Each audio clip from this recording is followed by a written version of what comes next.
Pranam Sadhguru. I have a question about Bhuta Shuddhi. We speak about cleansing of the five elements. Cleansing them of what? Why do they become impure?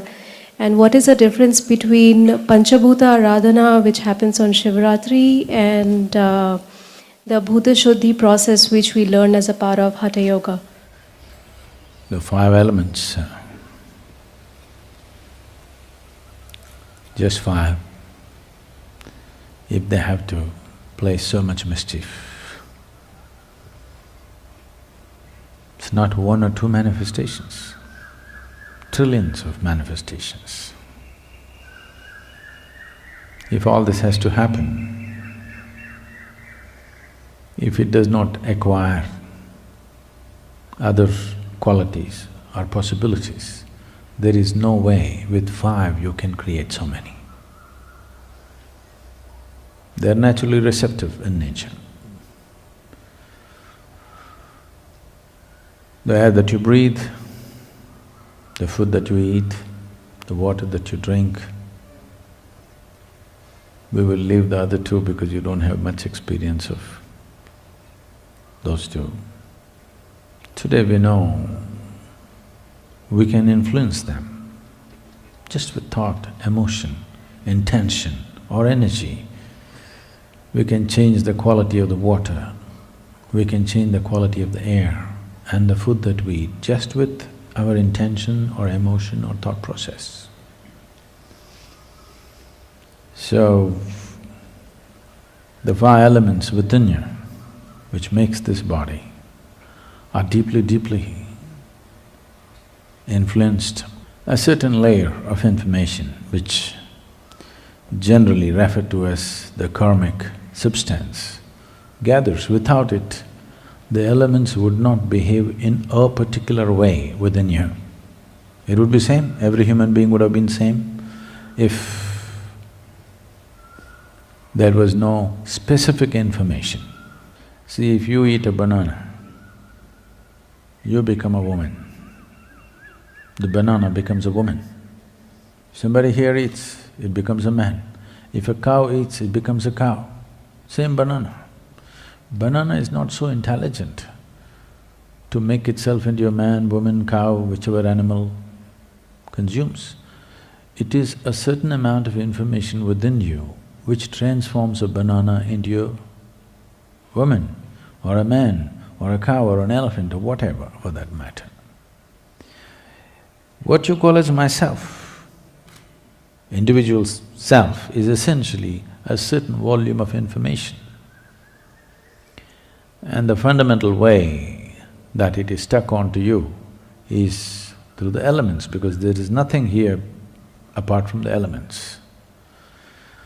So, cleansing it is also about cleansing it and making it free of the accumulated information or the karmic substance.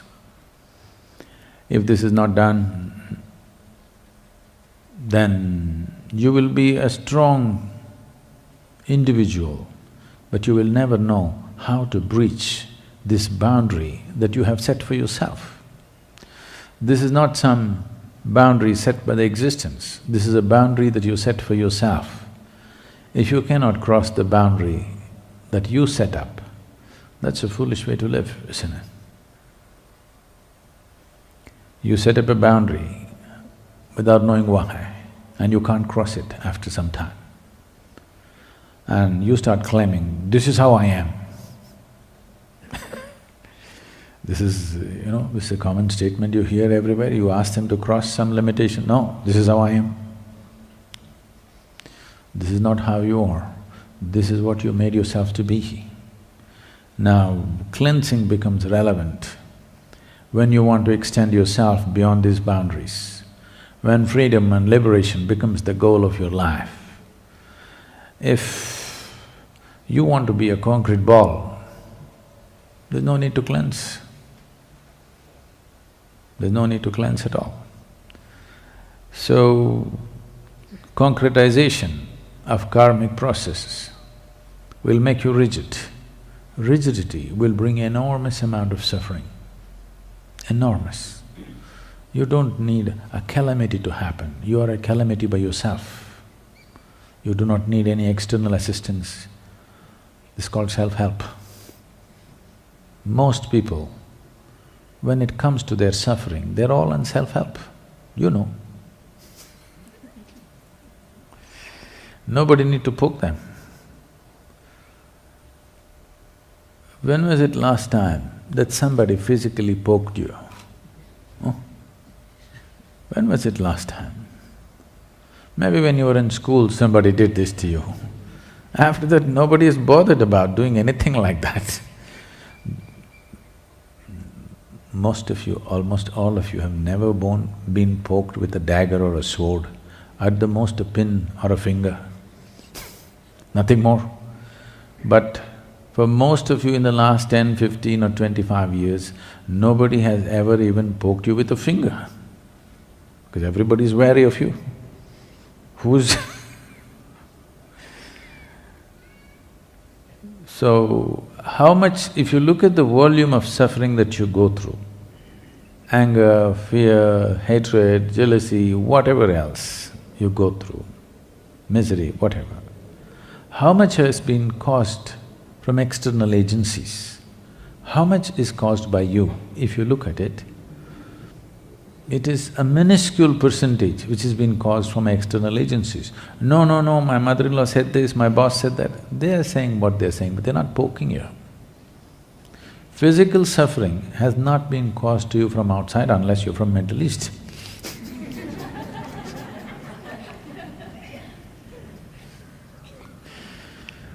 For most of you, such things have not happened, but rest is all your own making.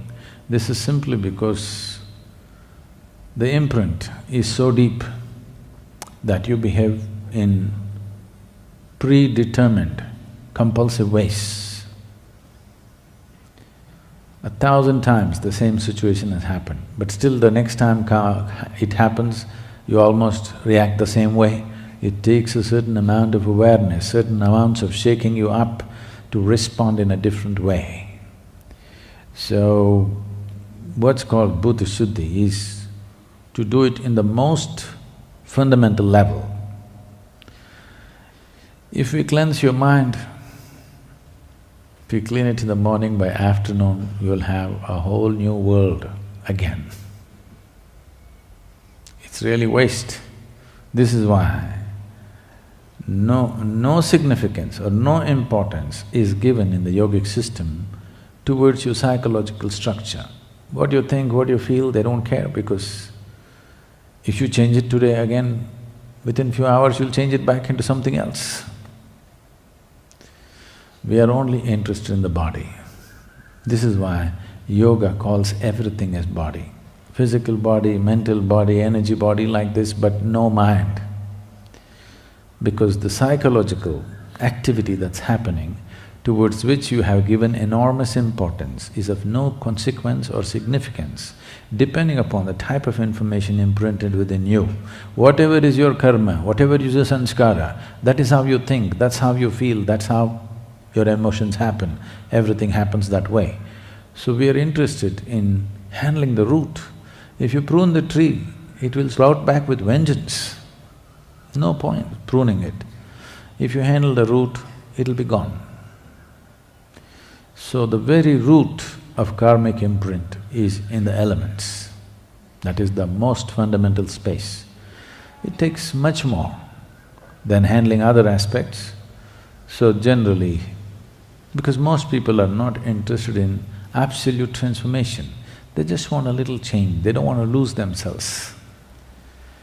Bhuta Shuddhi means you want to lose yourself.